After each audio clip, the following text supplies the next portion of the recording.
नमस्कार. डी24 तास न्यूज पाहू शकतात. दोंडाईच्यातील काही नगरसेवक आज जिल्हाधिकारी कार्यालय या ठिकाणी उपस्थित झाले.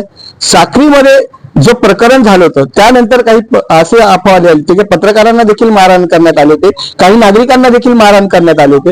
या संदर्भात आपण काही प्रतिक्रिया जाणून घेऊया. सर, काय सांगणार, आपण कुठून आलात आणि काय प्रकरण, काय सांगणार? मी विजय मराठे दोंडाच्याहून आलो आहे आणि मागील काळामध्ये जे नबूभाई साखरे येथे गेले होते तिथं काहीतरी एक खुनाची घटना घडली आणि त्या ठिकाणी ते गेलेले होते त्यांच्या नातेवाईकांना भेटण्यासाठी. परंतु अचानक काही टोळक्यांनी तिथे त्यांच्यावर मारहाण केली, त्यांच्यावर प्राणघातक हल्ला केला आणि त्याचा निषेध नोंदवण्यासाठी आणि त्यांच्यावर ज्यांनी हल्ला केला त्या आरोपीला अटक व्हायला पाहिजे त्या संदर्भात आम्ही निवेदन दिलंय. तुम्ही बघू शकतात, त्यांना मारहाण करण्यात आली. आपल्या सोबत ते देखील आहे ज्यांच्यावर हल्ला झाला होता. त्याला काय सांगणार, अचानक हल्ला करण्याचं कारण? हम बैठे हुए थे कोर्ट के बाहर, वकील साहब और तो हमारे एक दोस्त पिंपलनेर के नगर सेवक, हम चर्चा करते बैठे थे.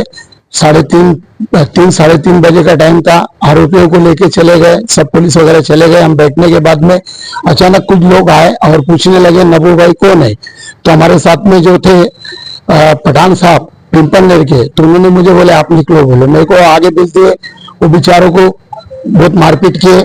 उसके बाद में किसी ने बोला नबू भाई उधर है, मेरे पास भी आए, मेरे पास 10-15 लोग आए. उन्होंने मारे नहीं बल्कि हम उनको जान से मार डालने की धमकी भी दी है. तुम्ही बघू शकता, त्यांना जीवे ठार मारण्याची धमकी देखील त्या ठिकाणी देण्यात आली होती. तर काय सांगणार, आपण या ठिकाणी आलात, काय सांगणार? दोंडाच्या शहरातील सामाजिक कार्यकर्ते नबूभाई पिंजारी हे मुस्लिम समाजातला काही वाद हे साक्री शहरात झाले होते आणि त्या अनुषंगाने 11 फेब्रुवारी रोजी तिथे गेले असताना ते त्यांच्या वकिलांशी बोलत होते की काय विषय समजून घेत होते. तिथं अचानक एक टोळकं आलं. मुस्लिम नबूभाई एका संशयित आरोपीचे नातेवाईक आहेत आणि त्या संदर्भात त्या आरोपींच्या नातेवाईकांना सोडायला आले आहेत अशी काहीतरी भूमिका त्यांना समजली, म्हणून त्यांनी अचानक हल्ला केला. आणि तुम्ही बघू शकतात, नातेवाईकांना संशय आला म्हणून हल्ला करण्यात आला असं देखील त्यांचं या ठिकाणी म्हणणं आहे. काय सांगणार सर, काय सांगणार, काय प्रतिक्रिया असणार? साखरीला जी घटना झालेली त्याचा तर आम्ही एकदम म्हणजे त्याचा तर ती घटना चुकीची झाली होती.